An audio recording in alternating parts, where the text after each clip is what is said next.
Olá, companheiros! Tudo bom com vocês? Espero que vocês estejam bem. Eu não sei se o enquadramento da câmera tá certo aí, porque o Tomás não tá aí para me ajudar, mas eu acredito que esteja certo. E hoje eu gostaria de conversar com vocês sobre algumas notícias que eu vi que andam rolando essa semana na imprensa. Eu espero que vocês gostem. Quem gostar, por favor, deixa um like aí para ajudar a gente e compartilhe com seus amigos para que a gente atinja o máximo de pessoa. Como eu falei, o Tomás não está aí hoje para dar os pitacos dele e conversar com a gente, mas eu acho que a conversa vai ser boa e vocês vão acabar gostando, tá certo? Bom, eu não sei se vocês notaram, mas o nosso tão famigerado presidente da República, Jair Bolsonaro, fez uma reunião com o alto comando do Exército, né? Por que isso para mim é preocupante, pessoal?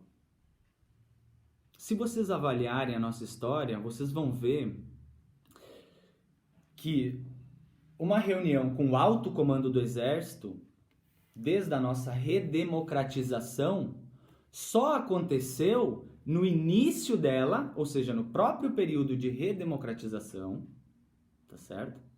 Com Fernando Collor. Depois, os outros presidentes, né, posteriores aí a Fernando Collor, não tiveram nenhum motivo ou não acharam nenhuma vez prudente fazer uma reunião com o alto comando do Exército. Nenhum. E aí, agora, num ano de eleições, Jair Bolsonaro convoca uma reunião com o alto comando do Exército. Eu, particularmente, não acredito que ele tenha ali algum assunto militar de importância relevante sobre a nossa, sei lá, soberania nacional ou sobre as nossas fronteiras para tratar com o Exército. Não. Particularmente, eu penso que ele fez isso mais para um aceno, para mostrar que o Exército está com ele, que o Exército é dele. Por que eu disse que é preocupante? Né? Volto no início. O Exército não pode, pelo menos democraticamente falando, né? E aqui tendo uma leitura da nossa Constituição, não pode, em hipótese alguma, ter esse papel de partido militar. Tá certo? As Forças Armadas, numa democracia, elas são feitas para se comportarem de forma que sejam garantidoras da democracia e não agentes políticos desta democracia. E aí por isso que eu fico preocupado quando eu vejo que todos os participantes que foram convocados para essa reunião compareceram, né? Porque até então eu tinha muito essa leitura de que Bolsonaro fazia as bravatas contra o sistema eleitoral, né? Dizendo que tinha fraudes e tudo mais, e fazia bravatas no sentido de falar que o exército era dele e tudo mais e tal. Mas eu pensava que era puramente bravata, né? Porque eu também não quero fazer um papel de que, sim, todo militar é golpista e todo aquele que participa do movimento militar do nosso país ou das Forças Armadas tem uma convicção antidemocrática. Eu não penso isso, pessoal. Eu já conheci militares que são democráticos, que são com um pensamento progressista, um pensamento de esquerda, um pensamento preocupado com uma pauta social, com combate à miséria no nosso país, que a gente sabe que é alarmante, tá bem? Só que esses militares são minorias. Pelo menos é isso que eu tô vendo. São minorias. Tá certo? Porque os altos escalões do exército, pelo jeito, na sua vasta maioria, estão coadunando com esse discurso bolsonarista e golpista contrário ao nosso sistema eleitoral. Porque, olhem bem, Bolsonaro convocou essa reunião, né, com o alto comando do exército. Logo depois, o ministro da Defesa, pessoal, ministro da Defesa, tá certo? Pede uma reunião com Luiz Fux, tá certo? Para tratar de que exatamente? foram tratar de eleições. E basicamente o ministro da Defesa foi lá trazer para ele, botar na mesa, vamos chamar assim, o assunto de que ele achava interessante o Exército fiscalizar o processo eleitoral. Fiscalizar, pessoal. Grosso modo, foi isso que ele pediu para o Luiz Fux. O que é que diz a nossa Constituição? A nossa Constituição é muito clara. Ela é muito clara nesse sentido. Ela diz que o sistema eleitoral deve ser conduzido e não deve ter participação militar, porque deve ser conduzido pela sociedade civil. Civil. Então, o militar não tem que ficar palpitando em sistema eleitoral, não tem que fazer papel de partido político, e isso é o que mais me preocupa em ver que altos escalões das nossas Forças Armadas estão coadunando com esse discurso bolsonarista, e mesmo aqueles que eu achava que não estavam se coligando com Bolsonaro, acabam dando respaldo, sim, ao discurso bolsonarista, porque tem alguns que não foram indicados por Bolsonaro, alguns que ascenderam a altos escalões das Forças Armadas num regime do PT, e não sei, pessoal, me preocupa até certo ponto isso, né?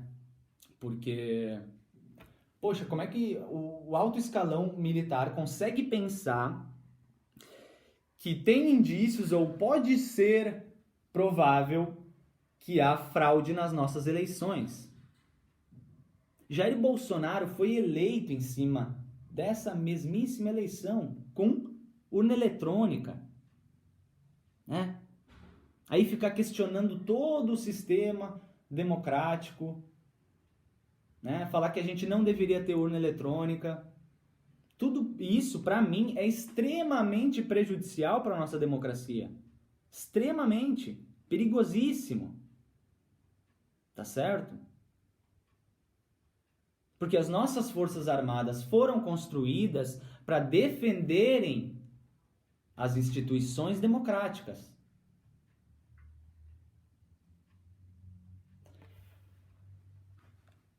Talvez, pessoal, tem muita, e isso tá no debate principalmente agora. Tem muita gente falando que Bolsonaro está fazendo isso, novamente, para bravatas e fidelizar realmente aqueles que não estão tão decididos assim se vão votar em Lula ou Bolsonaro, portanto fazem parte aí, vamos chamar de um centro, e ainda não sabem em quem vão votar. E fidelizar aqueles que fazem parte da sua base e acreditam, nossa, tremendamente no Bolsonaro. Acredito que também tenha sido por isso que ele deu aquele indulto a Daniel Silveira, né? Porque eu penso que os próprios assessores jurídicos do presidente da República, eles tinham a clara noção de que o indulto era inócuo, tá bem? Ele não tem substância legal para conseguir se sustentar. Tá bem?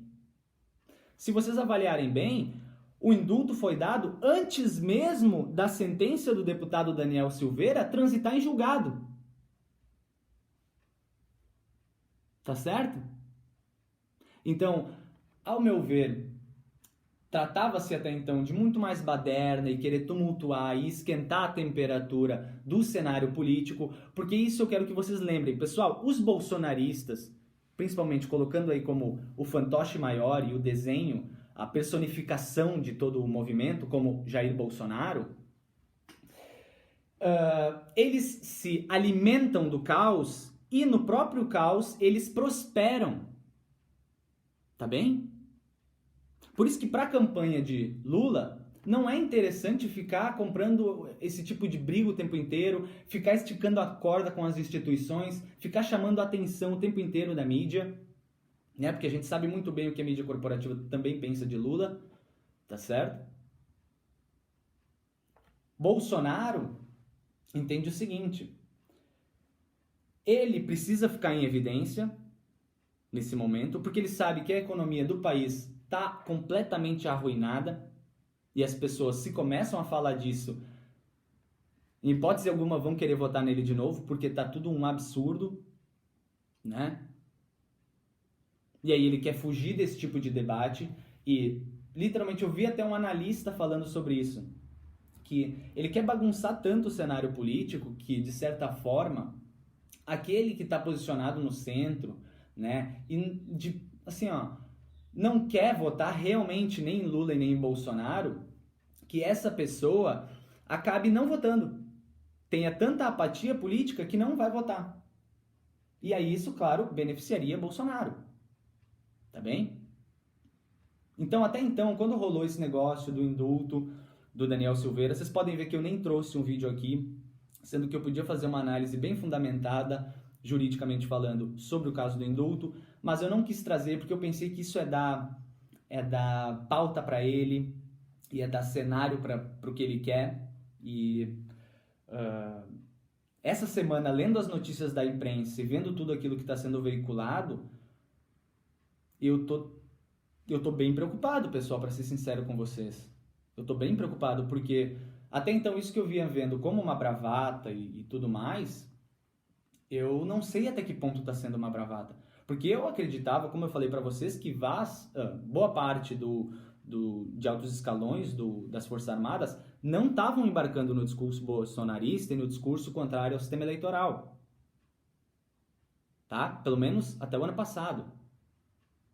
Mas claramente isso mudou. Tá bem? Claramente isso mudou. Né? Só que eu também não sei até que ponto os militares aceitam esticar ou talvez estourar essa corda. Porque assim, os militares, eu penso particularmente que eles esperam ou tendem a esperar meio que uma chancela, vamos chamar assim, um parecer favorável da Casa Branca, né?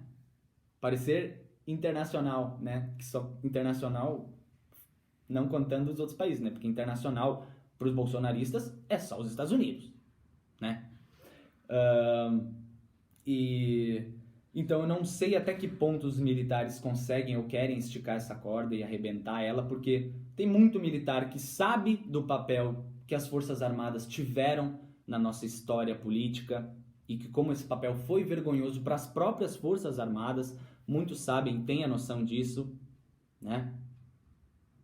Então, eu, até certo ponto, sempre acreditei que eles não estavam indo nesse sentido e não iam comprar o discurso bolsonarista. Essa semana, avaliando as notícias veiculadas na imprensa, eu tô mudando. Tá bem? Eu acredito que eles estão consolidando sim essa ideia do Bolsonaro caminhar talvez por uma perpetuação do poder. E sendo muito sincero com vocês, pessoal, eu realmente tenho que me esforçar muito e muito mesmo para imaginar Jair Bolsonaro passando a faixa presidencial pro Lula. Cara, eu tenho que me esforçar muito para imaginar essa cena. Muito. Tá? Então, cada vez mais eu tô realmente preocupado. E se vocês forem ver, pessoal, eu não teria motivo para estar falando para vocês que eu tô preocupado e tal, se eu realmente não tô. Até porque eu tenho um vídeo aqui, se vocês forem voltarem uns atrás, forem ver, eu tenho um que é falando, refutando a tese da morte democrática.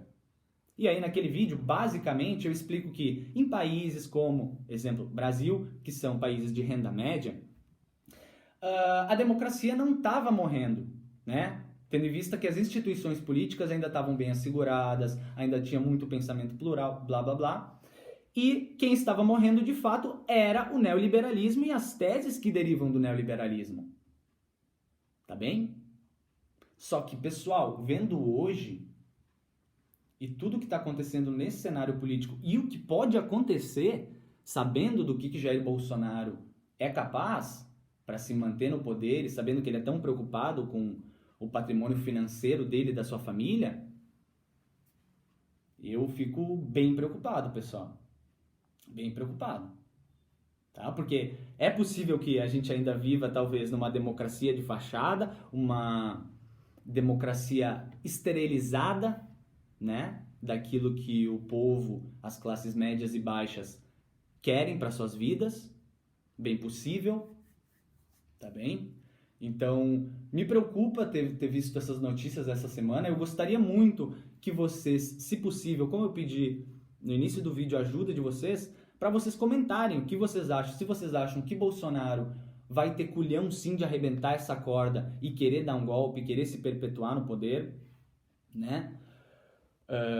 Ou se vocês acreditam que ele vai aceitar eleições limpas, vai aceitar perder para o Lula, vai aceitar passar a faixa presidencial ao Lula, tá bem? Gostaria muito que vocês trouxessem como vocês estão vendo essa situação, tá bem?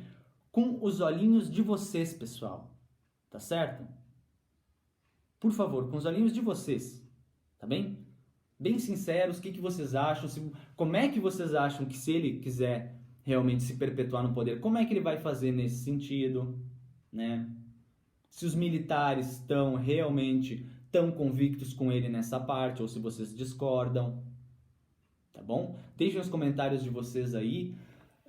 Eu espero que vocês tenham gostado do vídeo. Hoje eu não consegui trazer muito mais coisas, porque eu passei por cima de algumas atividades nessa semana, acabei tendo que apresentar uns trabalhos também, e acabei não conseguindo me dedicar tanto aqui para os vídeos no canal. Eu espero do fundo do coração que vocês tenham gostado da conversa e que vocês consigam, de certa forma, argumentar aí embaixo um pouquinho e comentar o que vocês pensam. Eu agradeço a quem assistiu até aqui, um beijo no coração de vocês e até segunda. E Lulinha, tá? Lulinha 2022.